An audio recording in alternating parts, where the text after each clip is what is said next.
Hi guys, Sky Force দেখে এইমাত্র ফিরলাম। এবারের রিপাবলিক ডেতে এই সিনেমাটা প্রেক্ষাগৃহে এসছে।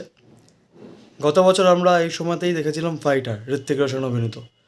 সেটাও খুব সুন্দর হয়েছিল, খুব ভালো হয়েছিল, বক্স অফিসে ভালোই রান করেছিল, সুপারহিট হয়েছিল। কিন্তু সিমিলার বিষয় হচ্ছে এই স্কাইফোর্স এবং ফাইটারের প্রোডাকশন হাউস অন্যতম হচ্ছে ম্যাটকক ফিল্মস।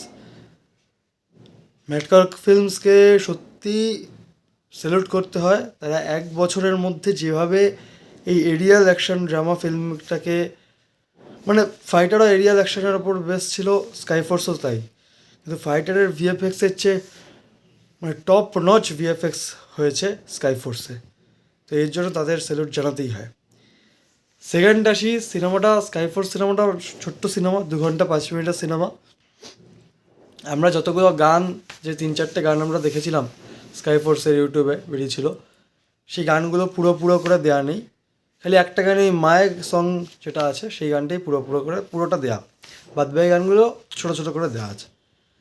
গানগুলো যেরকম টাইমিংয়ে দিয়েছে সেই টাইমিংগুলো সত্যিই ওয়ার্ক করেছে সিনেমায়।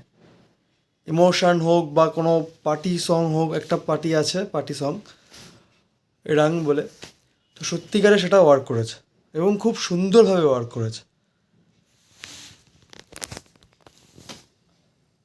থার্ড বিষয় হচ্ছে সবকটা গানই ভালো হয়েছে। বীর পাহাড়িয়া যে ডেবিউ করলো স্কাইফোর্সের মাধ্যমে, প্রথম সিনেমা সাধারণত সব হিরো বা সব হিরোইনদের অভিনয় বা ডায়ালগ ডেলিভারি খুব যে ভালো হয় তা নয়, কিন্তু বীর পাহাড়িয়া প্রুভড ইট। তার ডেবিউ ফিল্মে সে যেরকম কাজ দিয়েছে সেটা সত্যি খুব সুন্দর লেগেছে। এবং তার ইমোশনাল যে সিনসগুলো, সে যখন ইমোশনাল হয়ে যাচ্ছে সেই সিনসগুলো সত্যি খুব সুন্দর। এই সিনেমায় শরৎ কেলকার খুব ভালো অভিনয় করেছেন, শরৎ কেলকারও আছেন এই সিনেমায়, তিনিও তার জায়গায় খুবই ভালো অভিনয় করেছেন। এবং সারা আলি খান এবং নিমরাত কর, ঠিক আছে, তারা তাদের যেটুকু স্পেস দিয়েছে তারা সেরকম করেছে। যে খুব যে বলবো সারা আলি খান বেটার কিছু করেছে এমনটা না।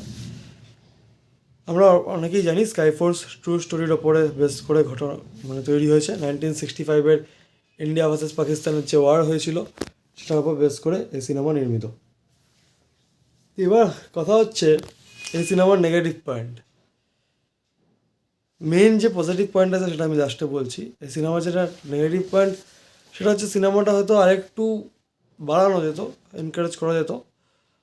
এবং যেটা আমার সবচেয়ে বেশি ভালো লাগলো এই সিনেমার টুইস্টটা, মানে সিনেমাটা কোথাও বোর করেনি, টুইস্টটা অনেকটা লাস্টে গিয়ে দিয়েছে। সেই টুইস্টের টার্নগুলো যদি একটু আগে, আরেকটু যদি আগে দেখানো হতো এবং বা সিনেমাটা যদি একটু লেন্থটা বাড়ানো হতো, টাইমিংটা, তাহলে আরও বেশি অ্যাট্রাক্ট হতো দর্শক। থিঙ্ক এটা করলে আরও বেটার হতো। যাই হোক, এবার হচ্ছে মেন যে প্লাস পয়েন্ট, সিনেমার main plus point Akshay Kumar. এটা অবশ্যই তার কামব্যাক, এটা অবশ্যই তার কামব্যাক। এই কারণে বলছি, জানি না এটা বক্স অফিসে কতটা রান করবে বা কতটা কিছু কালেকশন হবে, তো সে টপ নচ অ্যাক্টিং দিয়েছে। সেই হলিডে, বেবি, এই ধরনের সিনেমাতে তার যেরকম অ্যাক্টিং ছিল, তার যেরকম স্ক্রিন প্রেজেন্স ছিল, সেই রকম হয়েছে এখানে। তার ডায়ালগ ডেলিভারি বলি বা অ্যাটিটিউড বা personality, what a comeback man, what a comeback. Akshay Kumar proved করে দিয়েছে যে সে এখনও আছে ইন্ডাস্ট্রিতে এবং সে থাকবে। তার অভিনয় দুর্ধর্ষ হয়েছে, দারুণভাবে সে নিজেকে প্রেজেন্ট করেছে এখানে। এবং সবচেয়ে এটা বলার বিষয়, অক্ষয় কুমারের উচিত এই ধরনের সিনেমা বা কিছু কমেডি ফিল্ম বা একদম কমার্শিয়াল ফিল্ম এখন করা উচিত। ওই উল্টোপাল্টা সিনেমা ওই বেকার করে নিজের ভ্যালুটাকে না নামানোই ভালো। তো অক্ষয় কুমার টপ নচ সব দিক থেকে, একাই 100 যাকে বলে, সে প্রুভ করে দিয়েছে। সিনেমার একটা ডায়ালগ আছে, পাকিস্তানের একটা পাইলট ইন্ডিয়াতে অক্ষয় কুমারকে প্লেনে ফোন করে বলছে কন জানাব, ওখানে যে অক্ষয় কুমার যেই উত্তরটা দিল যে তেরা বাপ হিন্দুস্তান, জাস্ট হলে সিটি পড়েছে, এই ডায়লগটায়। হ্যাটস অফ স্কাইফোর্সকে, এই সিনেমাটা সত্যিই খুব ভালো হয়েছে। আমি এই সিনেমাটাকে 5-এ 4.5 দেবো। এবং লাস্টে যে গানটা, সেই গানটা তো দুর্ধর্ষ। এবং সবচেয়ে একটা বড় বিষয়, বিজিএমগুলো খুব সুন্দর হয়েছে, বলতে ভুলে গেছিলাম, বিজিএমগুলোও খুব সুন্দর হয়েছে। তা আপনারা দেখে আসুন স্কাইফোর্স, আপনাদেরও খুব ভালো লাগবে। এবং অক্ষয় কুমার সেই পুরনো পড়ায় ফিরছে স্কাইফোর্সের মাধ্যমে, এটুকু সে বুঝিয়ে দিল। আশা করি এই বছরে তার যা আগামী ছবি আসবে সেগুলোও মোটামুটি ভালোই চলবে।